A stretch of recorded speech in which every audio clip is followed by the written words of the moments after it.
Hey everyone, welcome to the It's My Time show. I'm your host, David Andron, along with James Gamble of the Global Scouting Bureau. And we're here with episode 7 of the It's My Time show. Welcome aboard, James. Thanks for having me, Dave. Glad to be on.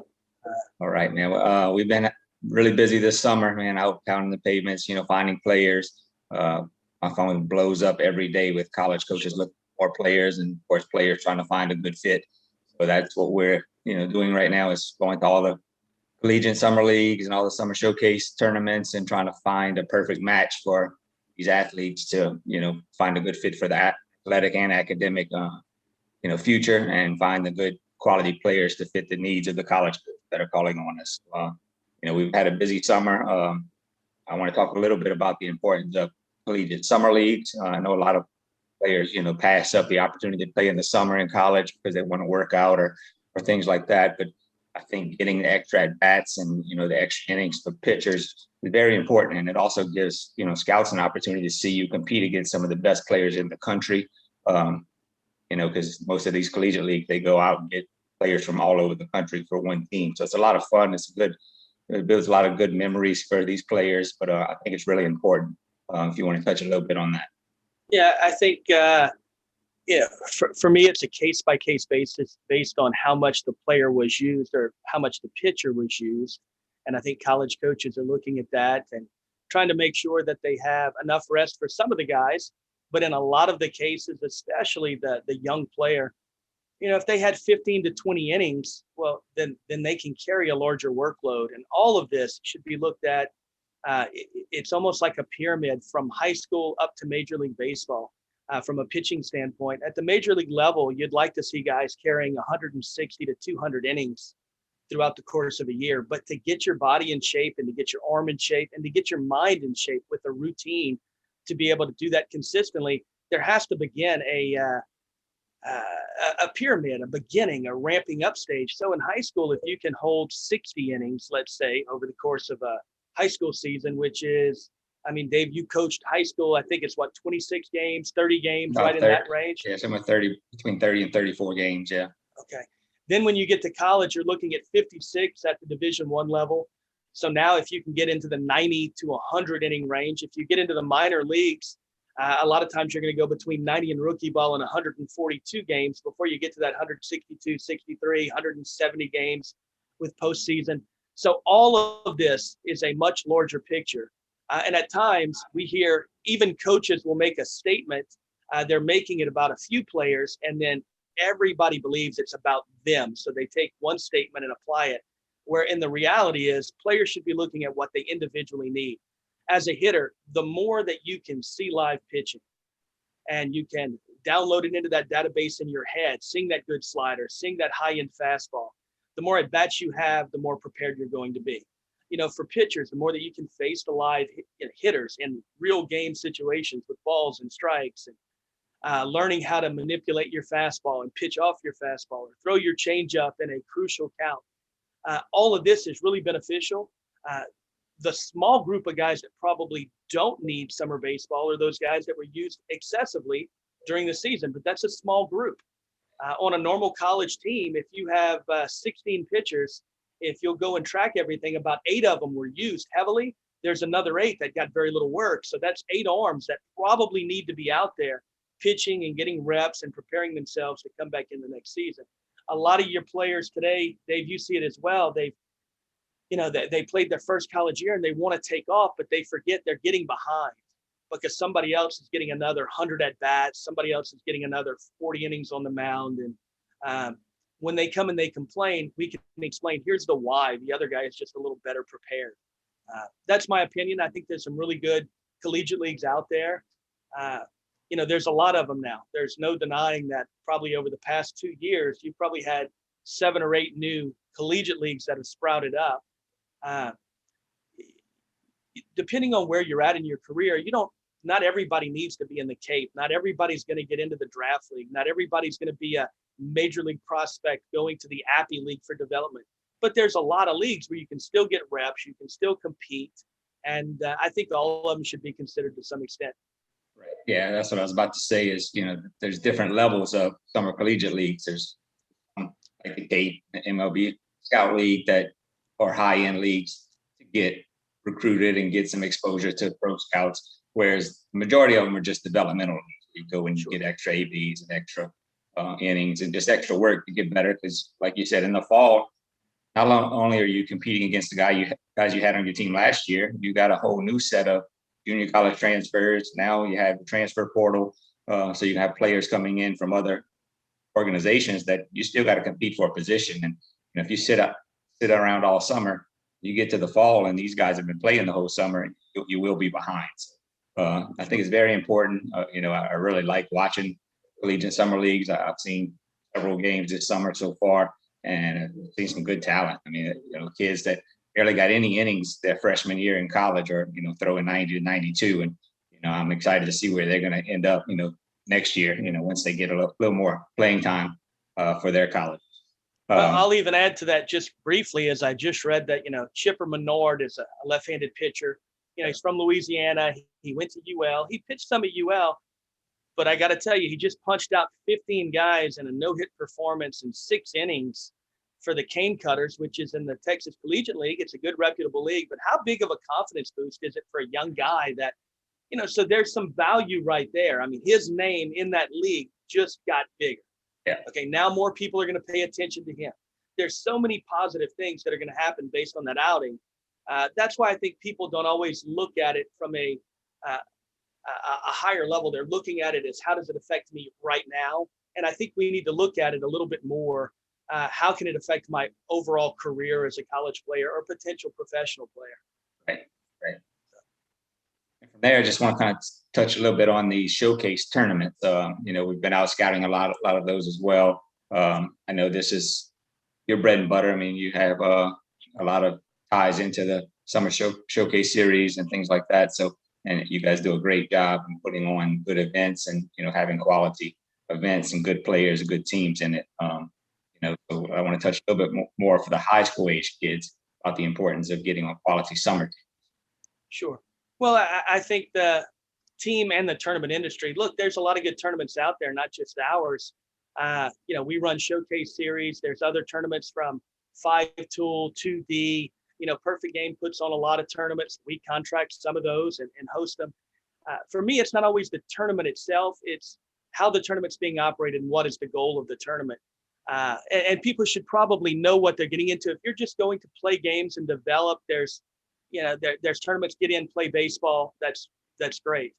Our goal when we're doing them is trying to have the right people, including some of your scouts that are out there. And we're trying to network with the coaches to advance their athlete, which is rather than organically just letting something happen because a kid played in the right place at the right time. That's the rumors we hear.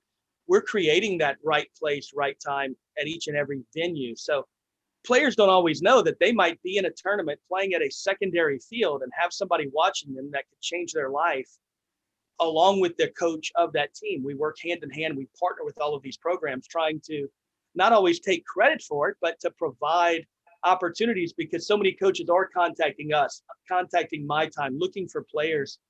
And I wish more and more of the tournaments would focus on the player rather than focusing on just running a tournament. Show up, play baseball. Hey, you're a champion. For me, the summer is not about winning championships. Even when we have tournaments that we run, it's about finding players, developing players, advancing players. That's what we're trying to do as a company. Well, I scouted the tournament last weekend at Pearl River Junior College, and it was also good players. I mean, I ended up going to talk to Ethan Judice from one of your teams, who's a young 15-year-old 2024 grad who's up to 86, 87 with a big league breaking ball. I mean, he can really throw it. I'm excited to watch him and see where we can help him find that good match. And like I said, that's our focus now, is trying to match individual players with the right programs. There's so many opportunities out there. Just a lot of people don't know where to look and where to go from there. So we appreciate what you guys do to set up these tournaments for these kids to be able to get seen and get the exposure they need and actually compete on a solid platform. The tournaments I go and scout, it's like you said, it's a money making scam. There's 80 teams in it, but there's only 10 that have quality players that can compete at a college level. And, to call that a showcase tournament is really, kind of frustrating. Absolutely. No, you're right. And what's happening in the market is there's more and more teams every year. We're experiencing it as well. Is that, I hate to say it, but youth baseball is trickling up. So what happens is, as long as they can come up with 12 to 15 players and throw their name on it, they can go out and compete. And a lot of times there's a surface level information that the programs understand or the parents understand because they've read things on the internet. And, the biggest thing for me is I see a lot of tournaments that are out there, and really what they do a great job of is tweeting. The downside is when I go to see the same players they tweeted about, it's that player lacks the tools. I've even had some of these, because we're a scouting company. So we scout some of their events. They've had people they tweeted about that were not even in the tournament. So I kind of find that misleading that they're saying how good a player is in a certain tournament that's not even there, not participating, which is counterproductive. For us, we want to let, I'm not trying to accommodate every parent to see their kid's name. I know they like that, but I want them to continue to work hard to develop their skills, to do something that college coaches would be interested in. And then companies like yourself, or we have Jock Jive, letting them put things out there where people can decide, do they or do they not like it? Where when our company is picking up the phone, calling a coach, it's not based on, I'm not just tweeting out. I'm talking to a coach. I'm showing the actual proof of what the kid has and what he offers.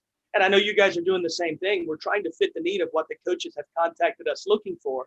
We never make the decision for those coaches, but we give them the ammunition to make good decisions. And it's always their decision to have. So I guess that's one of my things that I see a lot is that this Twitter world. And then, to me, great that you can send out 20 tweets and a guy went 1 for 2. And, let's look at that 1 for 2 and what it was off of. What was the velocity of the pitcher that he was facing? Did he barrel up the baseball?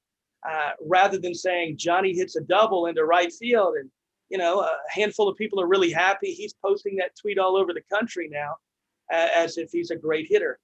We actually want to help the game by, seeing, is he a great hitter? And then letting people know. So. Yeah, I get phone calls every day. I probably talked to, a dozen college coaches yesterday from every level, a couple of, Division I, junior college coaches. And at no point in time have I ever had a coach ask me about a Twitter profile or, Twitter post. Well, and I'm not knocking it. Look, getting the word out is important. Dave, you would agree. And, there's some good people in the industry, but at times when you look deeper, you find out that, even the biggest of companies, I've actually been at games where I saw velocities posted and it was on the wrong kid. Yeah. Okay, kind of misleading. You better know the network you're dealing with. I believe that all placement and all movement of athletes is based on a trust line. And that's why we've done it for 24 years. Okay, it's not a fad. It's not something that came in last year and had this new thing. It was building a trust line, providing what they're looking for, learning the clients, meaning each and every college has different needs, what they're looking for, what they like. You have some coaches that like the projectable athletes that they're going to take the time to develop. You have other coaches that want the grinder, the guy that's going to come in and grind every day.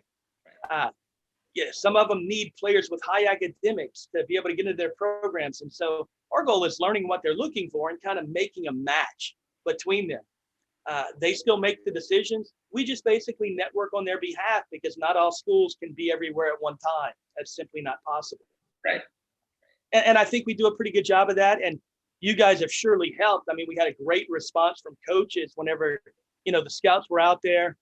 They were talking to players. They would talk to the coaches. They're not trying to take a player and put him on another team or, offer him like, hey, come to this $500 event. It's going to change your life. They're talking to him about where he's currently at, talking to the coaches, finding out a little background on the player, which is really important, the history of an athlete. What kind of person is he? What kind of student is he? You guys talk to some families. I saw it myself. And when you're talking to the families, there's nothing negative going on here. You're trying to build relationships and earn the trust to say, look, we think that we can, as a group, work together for your son or for your daughter if it's in another sport. And for me, you hear me openly talking about the 2Ds and the 5 tools and the perfect games. I don't run from what people think is competition. I feel like our company works in a unique field. Whereas a lot of times I hear, and I dismiss it, but I hear things about myself, our company, My Time Sports, and they simply haven't taken the time to sit down and understand we should all be working in the best interest of the athletes. That should be the number one goal. And when we're not and we're competing, we're actually pulling apart. We're not benefiting that athlete. There's multiple times that we're benefiting athletes that play outside of any organization that I even know. We see them the first time. And I know you guys are the same way, because we have new teams coming in from Florida and Mississippi and Alabama, and Illinois, and team from California. I'm on the phone with them, finding out what they have, asking questions like, hey, what are these kids looking for? Or any of them looking to leave the state of California? Or, how are they academically? What's the climate there? Is what's going on with the COVID recruiting in the portal affecting them the same way as it is here? Is there a surplus of players and a shortage of opportunities? I mean, is it the same? And we're finding that, nationwide, everybody's in this together. So, and that's the goal of My Time. That I've been doing this for about 20 years now, and have a wide network of college coaches that trust us, because they know when we tell them, hey, I got a kid that throws 86, he's going to throw 86. If I have a guy that throws 92, he's going to throw 92. If he can handle the bat, they're going to say he can handle the bat. I don't care what uniform you wear. I don't care what base tournament you play in. I don't care, who you're associated with. I'm in it to match the best players. I've helped some of your players from some of your showcase teams, move on to different showcase teams just because it wasn't a good fit, or they might live in a different area, and it was just more convenient for their families to get to a different showcase team. And it wasn't like that, there was any frustration on, well, you're taking one of my kids and moving them somewhere else. We did it because it was in the best interest of the kid and the family and their financial needs, or whatever it may be. And that's the goal of My Time, just helping players, advance, helping families find a good fit, keep it affordable, and do what we can. We're not here to, favoritism, sure, UBO or Showcase Series or anybody like that. We help players from, 2D tournaments, from, all the other tournaments as well. We just want to find the best quality players. So when I'm talking about, going out and, playing summer baseball, I just want you to go and play in a good event. So make sure you do your research, do your homework. I'm not going to tell you, which ones are better than the others. Just make sure you're doing your homework, because I know as a scout, it's frustrating to me when I got to go to a tournament and I'm sitting in the stand and I don't even see one kid throwing over 75. It's just a lot of wasted time and a lot of wasted money. So we try to find the best events that are going to have the best quality players, and that's the ones that our scouts are going to go and sit and do the search to find the good quality players. Sure. The other thing is, I do think, one of the things that I'm seeing this year, because we hear what the parents are saying and we look at what's going on, and a lot of the teams out there, they always want more and more games. But what we're seeing is, once they get beyond the third game, they can't handle more because their team is not set up properly. And I know that gets people really frustrated when I say that, but you got to have enough arms on a team to be able to play 4 and 5 tournaments. It's funny for me, because sometimes a team will call and say, hey, I only got 3 games. I didn't get everybody in that I needed to. The following week, they get to the 4th game and they say, hey, I don't have enough arms to play in this. Well, part of this has to go to who's coaching your team, who's operating your team, and, managing it. You have to be able to manage your team. We're not in the managing team business. You have to manage your players. You have to get them in. If you have weaker players, you pick the time that you put them in. But I am seeing more and more tournaments going to more games, including ours. And I'm looking at it saying, you know what? By the time you get to the 4th game, the level of baseball has drastically went down, okay, because they're no longer pitching pitchers. They're pitching other players that maybe have pitched years before. So we're really looking at that and tracking it. And there's only a handful of organizations in the whole Southeast that can truly go out and play 5 games in 3 days. Right. Okay. So part of it is, when you're going to a tournament or when you're picking a team, you have to look deep inside and find out what their goals are. Is it trying to say, hey, my team is the best, and you keep holding up my team, or is it, I'm trying to help that individual player? Okay. Back whenever we grew up, Dave, we used to go play sports. Even in basketball, we would say shirts versus skins. One group took their shirt off, one left it on, and you gamed up. Right. Okay. I'm very open about the fact that the shirt and the jersey you wear, whether it's mine or anybody else's, it's not going to define who you are as an athlete or a person. It's going to be what's underneath that. I truly believe it in everything that I do. I know we've talked about it a lot. And I know that My Time supports that theory because they don't care about the jersey you're wearing. It doesn't make you run faster, throw harder, hit further. It just simply doesn't. Mike Trout would be a stud in all 30 major league uniforms. It does not matter the uniform that he's wearing. So. Right. All right, James, now I want to talk a little bit about some of our recent commits.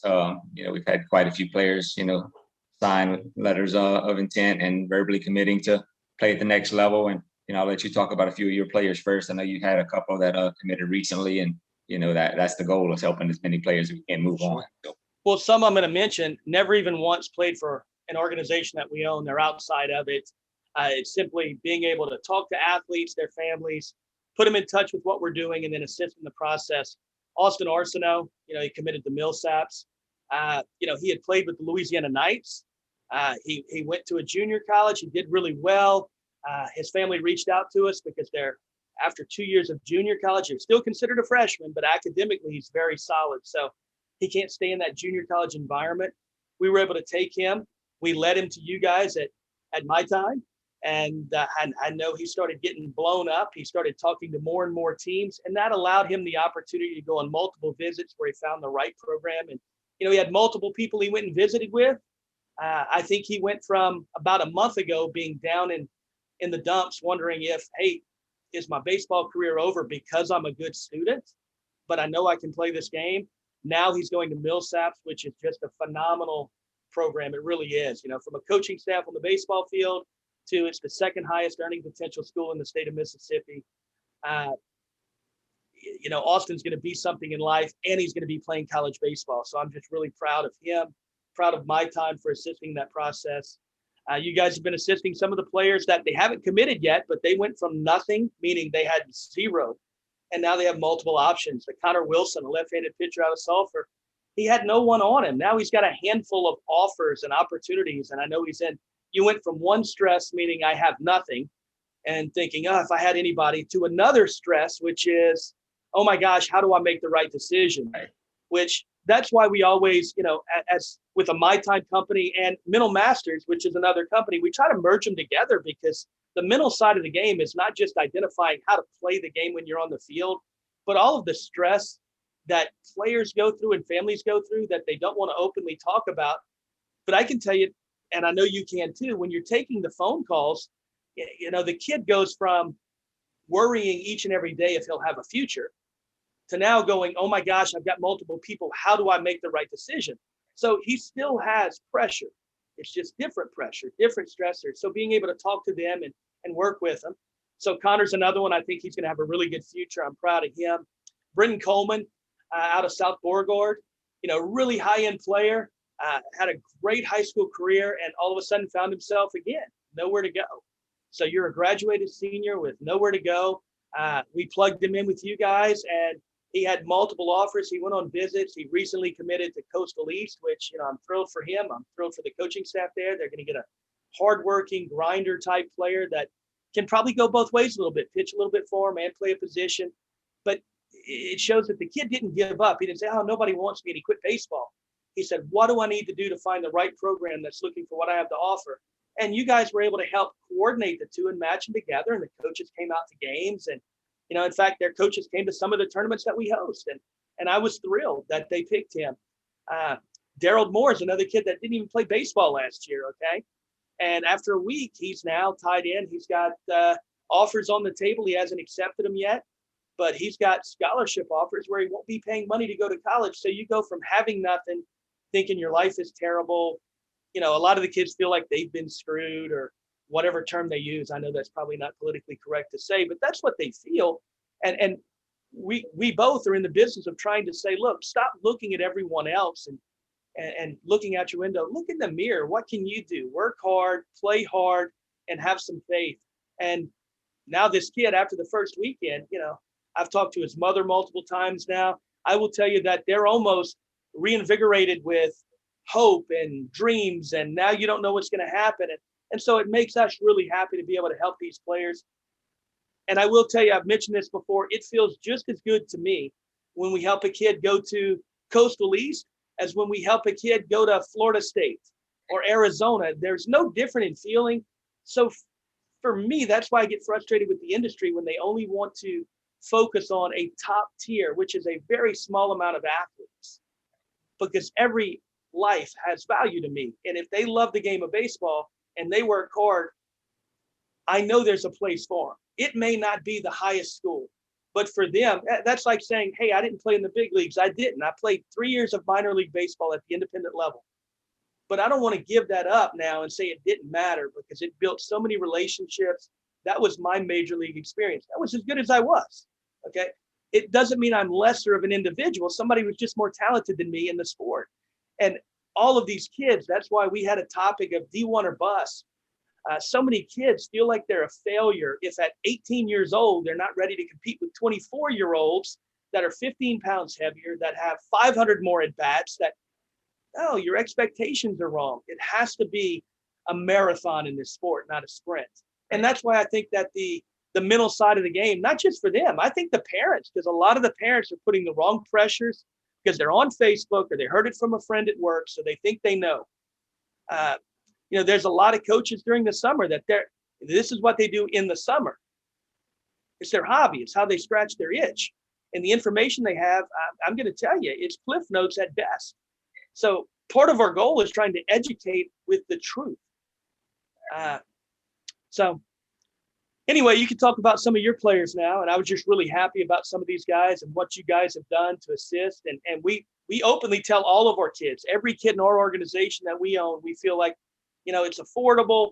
It's a shotgun approach to get their names out with their attributes. And we recommend everybody getting involved. I appreciate it. And I'm happy for these guys as well. And like you said, anxiety that builds up with them once they start getting a bunch of options. It's good and bad. I have to help them get through it and try to help them make the right decision. And like you said, some of them have blinders on where they only want to focus on the Division I, level. And several times we explained to them, look, you can go play at a Division I, but you're probably not going to get on the field till, you're junior or so. And they go and, just want to wear that jersey to say they're on the Division I team. And then, something happens like the transfer portal rule. And now you have all these other players coming in with experience and they get, let go and have to go to the junior college route or something, or they give up baseball altogether. And I've seen that a couple of times recently as well, where it's, if they would have went to a junior college or a smaller school out of high school, they would be building those, dreams and memories and having a, relationship, just having a blast playing the game. And instead their career's over, or they're, unhappy because they're having to go play somewhere else now. So, it's really frustrating when they don't listen, but, we just try to educate them as much as we can to find the best fit for them to get on the field right away. So we appreciate your recommendations for all of them as well. One player I'm going to talk about right now is Alex Rowe. We talked about him a few times over the spring from Archbishop Hannon, and he's just a phenomenal player. He had a ton of options, but, he's just one of those players that high academic kid too. So he gets tops in Louisiana, and he was able to commit to Nunez Community College right here in Chalmette. So he'll be close to home, and, he's a dual prospect player. I mean, he can pitch and play shortstop or play middle infield. So I think he's going to do really well at Nunez. We have a left-handed pitcher that, is from one of your summer organizations, Dayon LeBlanc. We just got him committed to Garden City Community College in Kansas. He's a kid that just keeps getting better. I actually coached him in high school when he was a freshman, and he was, had good ability, but he was mentally weak. I mean, he wasn't able to compete in pressure situations. He would, crumble whenever, we were playing against better teams. He'd really have a hard time finding the strike zone. And then over the last few years, he just got mentally stronger and better, and his velocity is going up. And I think 2 years of junior college is going to really do him good. Absolutely. And at Garden City, I think it's a great program for him, good fit. And I really think he has an opportunity to get better there. So, I think he's still playing for you guys this summer. Yeah, he's been doing good. I think he's had 5 or 6 different offers in total. So we were glad that he did make a decision, and it happened to be Garden City. We were proud of him. He has improved so much over the past 3 years that it's remarkable. The player that he was as a freshman or sophomore, I promise you, nobody would have thought he was going to be a next level guy, but he kept working. He handled his business in the classroom, which helps. He would call and say, "What can I do?" And he says, we don't lay on them while they're in high school, but what can I do? And him about books to read, and he would read books, and he would consistently get better, and he would train. And I think he's gotten so much mentally stronger, but that has now become more confident. He goes out on the field, and he's mid 80s lefty that can spin it with some more upside. So I wouldn't be surprised in 2 years you're seeing a guy in the upper 80s that can spin it, and now he's got 100 innings under his belt. He's going to be a guy that even the Division I teams down here need to pay attention to, put on their board, and follow. And he did it right. Him and his family did the recruiting process right. They went on their visits. They went to Alabama for a couple of visits. They went to some local schools here. They made the trip up to Kansas, and they were getting some pressure from the other coaches. Hey, hurry up and commit. We can't save money for you very long. But he wasn't. He didn't crack under that pressure. He still wanted to go and visit each place. And he went up to Garden City, and he called me while he was in Garden City. He said, "Coach, I think I'm about to commit here." And I said, "Well, great. Just let me know when it's done." And about an hour later, it was done. So they did it right. They were patient. He didn't crack to the pressure. He didn't, fold to the anxiety and commit too early. And I'm happy for him. I think he made a really good decision. Got another kid going to Garden City Community College, Hector Garcia, who is a high school graduate from Katy, Texas, middle infield. He originally committed to the Division I, and with all the COVID stuff, they decommitted him and didn't have room for him because they were overcommitted in that class. And he's going to go up for 2 years and have a phenomenal junior college career, I'm sure. And he'll probably get better Division I offers when he's done. I think he's a great player. Brock McNeil is another local kid from Blue High School here in Louisiana that we got on at Nunez Community College. Well, he'll be a right-handed pitcher for Nunez, and I feel like he'll have an opportunity to grow and get better. And interested to see what's going to happen with him after his 2 years at JUCO as well. And then the other one I just got committed yesterday, Max Palermi. He's from Illinois, played junior college up north, and he just committed to the University of Cincinnati. So we're pretty pumped up about that. He's undersized kid, so it took a little while to find him a place, but defensively he can pick it. He's solid as they come defensively in the middle infield, and he runs well. He swings it back, well with power. So I'm excited for him and anxious to see what he can do at the University of Cincinnati. And from there, we want to go and talk about some of the highlights that I did see last weekend in the collegiate leagues. I saw a lot of good pitchers. Kel McAllister is a Southwest Missouri State left-handed pitcher. He's a freshman. Didn't get many innings this past year. Southwest Missouri State is one of the top Division II schools in the country for baseball. And but I watched him this past weekend, and he's 86, 87 from the left side, and just can dominate a game. He has command of 4 pitches, and he's got a good arm side run on his fastball. And I'm excited to see what he does, his next few years. But that's what summer ball does for you. It's to come from not getting very many innings early on to throwing a lot of innings over the summer and getting better. And as a scout, I really like his tools. I really think he's got a good future ahead of him. I really like is Reese Weeks. He's a right-handed pitcher, a freshman at Western Texas Junior College. I think he had 10 starts this year. He was 6-4. He had 4 complete games, but goes 90 to 92, and it's effortless. The ball just jumps out of his hand. He's got good spin. He's a pro-type prospect, and I think he's going to have some really good opportunities after junior college. If he goes back to junior college or whether he moves on this year, I'm not sure, but I just like his tools. He's got a good frame. The ball just jumps out of his hand, and he has good command. And I think he's got a really bright future at the college level and potentially the pro level. Another one is Justice Schrader, which is a local kid from Lafayette area, left-handed pitcher. He was at Western Texas Community College as well, and just committed to Louisiana Tech.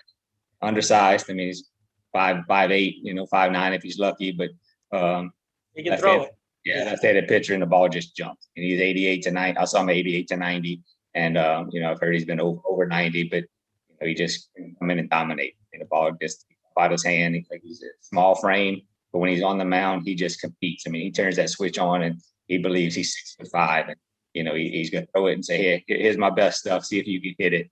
And he's fun to watch. He's very animated on the mound, and I love it. And I think he's got a good future, and I I'm looking forward to watching him at Louisiana Tech next year. Sure. Do you have any highlights or anything from your guys? Well, we're talking, I mean, there's more guys that I know are in communication with colleges. They haven't made their commitments yet. So I'm excited. Hopefully within the next couple of weeks, they're going to.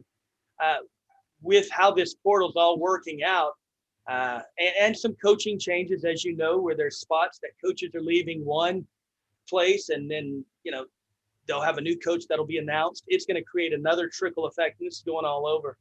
So some of those I think are going to happen. As far as you mentioned some for Judice, and you did the right thing. You said 86, 87.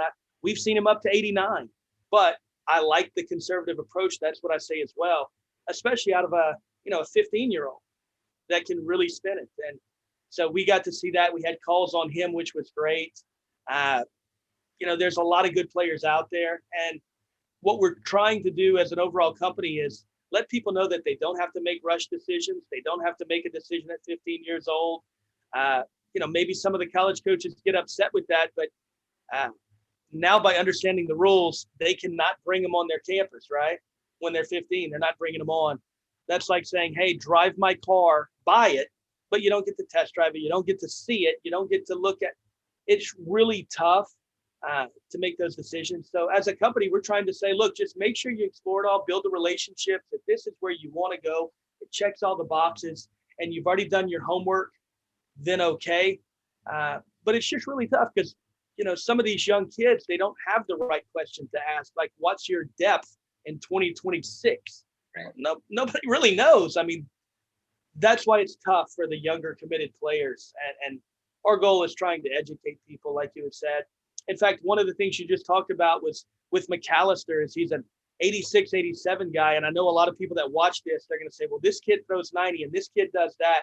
We're starting to track as a Global Scouting Bureau community, GHO, which is a new factor that we've created, which is taking metrics and saying, how many plate appearances does that pitcher face? We all know that the goal would be 3 guys that come to the plate. He gets the 3 out.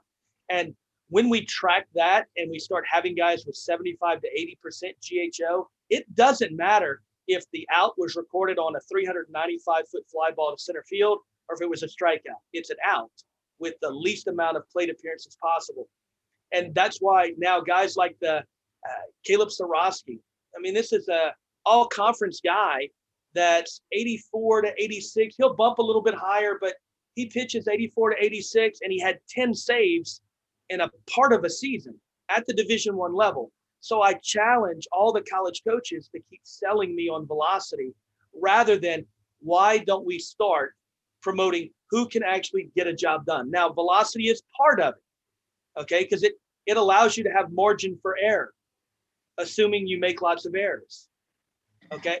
There are guys out there that can pitch, and we have to recognize that and allow them the opportunities that they deserve. So when we start tracking GHO, it takes out, it doesn't care how hard he throws, it doesn't care about his spin rate, it doesn't care if it's a ground ball to third base, a line drive to center field, or a strikeout. It gives you the percentage of how quickly does that pitcher go out, get 3 outs, and come sit down by me. Well, you tell me what do coaches really want? Exactly what I just mentioned. So why aren't we looking at that? So we're starting to now track that and get this verbiage out there. It's not a major league metric, but we're talking about metrics that can be used and for a college coach to look at and say, you know what, I can't deny the fact that this guy goes out, gets 3 outs really quickly, and he does it consistently. I need to get him into my program.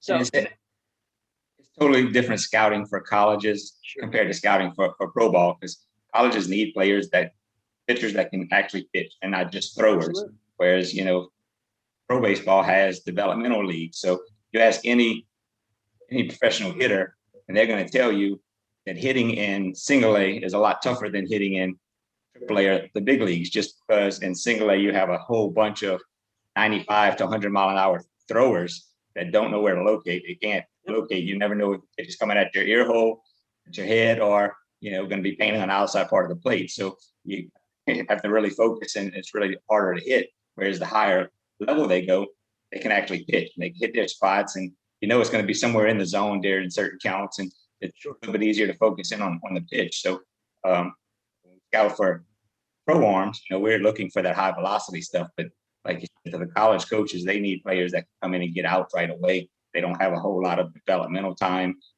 So we go out and look for, we want some good velocity still, but being able to pitch and locate and command the game is more important at that level. Well, I think you're going to see in time, there's this, probably the last 4 or 5 years, this big push for velocity. I totally get it. It's a great tool to have. But if you look at the Chicago Cubs starting pitching staff, they have at least 2 players that do not throw 90, and they're uber successful. Okay. And if we go back and just track pitching overall, there is an art. It's getting hitters out. That's what it is. Some people do it because they have velocity. They make a few more errors. Other guys get people out without velocity. They make fewer mistakes with where they're desiring to put the ball, what speed they're playing math, +3, -3, in, out, up, down. So it's a lot of fun for us. And that's where, on helping kids to go to college, we want them to have opportunity to continue to grow as a human being. The same thing in summer baseball, whether they're going to a collegiate league. You're not just growing as a baseball player, but socially, you're being around other guys from other parts of the country or world. You're learning their cultures. Some of these guys, they go away from home. So now they're in Virginia or they're in South Dakota. They would have never gone if it wasn't for baseball. And it opens up their minds. And long term, I think it's a really positive thing. So more and more guys, if you get the opportunities, take them seriously to go out and play. I know we're going to be wrapping up here. And that's why I said throughout the entire process, everything that I've learned in 24 years is get the information accurately, make decisions based on fact. That's why, buy the It's My Time book. Okay. You can tell them where. I don't remember all the places where it is, but Mental Masters, phenomenal on trying to have a self-aware approach, how to deal with things, because you don't have to go through it alone. We understand there's pressures. There's pressures in winning. There's pressures in losing. There's pressures when you're leading the league in hitting. There's pressures when you're not hitting at all. Now it's how do you deal with them? Right. So family members, I mean, at times the same stress that, you have a son that plays. When he strikes out, you feel the void as if you did something wrong. I mean, you strike out with them.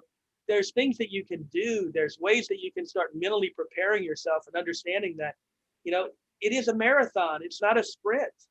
Learning how to have a routine that works, and you consistently modify that routine for your entire career, making it better and better. And that's what I love when you watch a big leaguer pitch. That dude's got a routine. He knows what he ate last night. He knows when he's going to bed.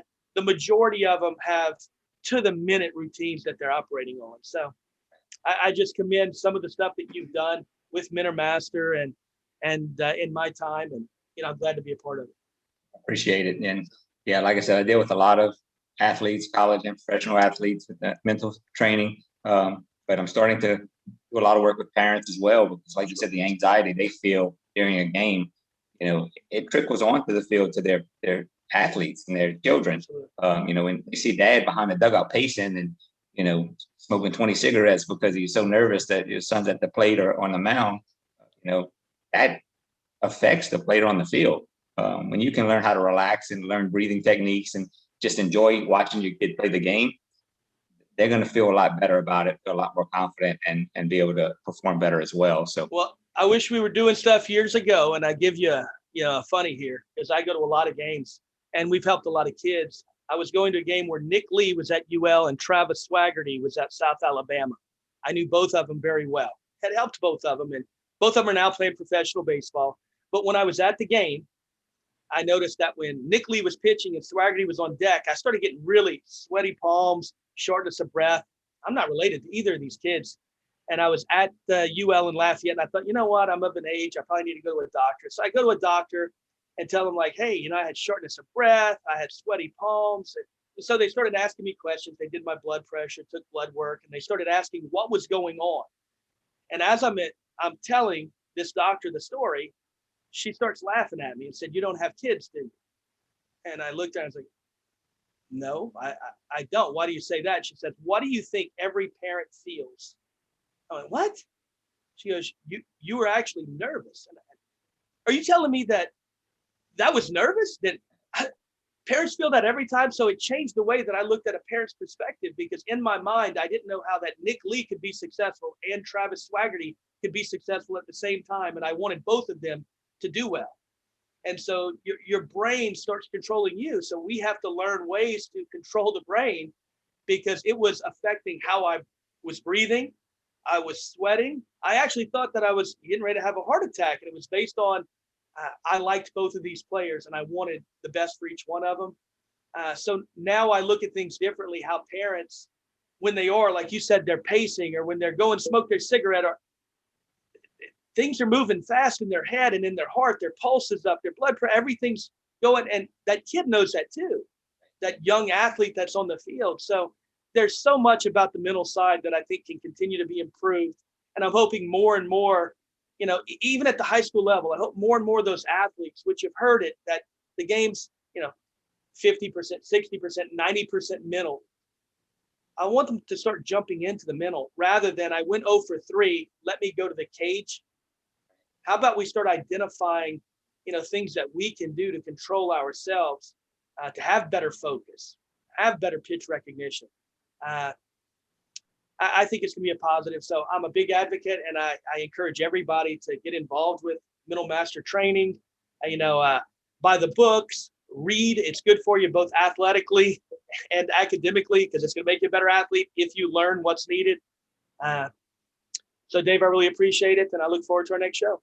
All right. Yeah. And I'm going to close with just telling everybody, if you see our scouts at the tournaments, everyone will have My Time gear on, My Time shirts, My Time hats.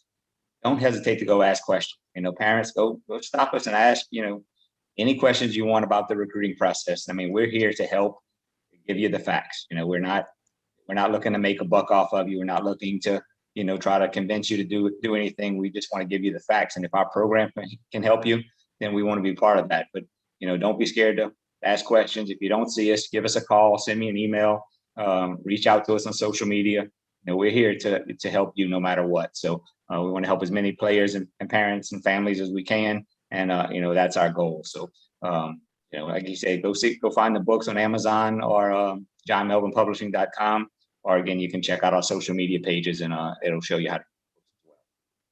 Thanks again for being here, and we'll see y'all next time. Thank you.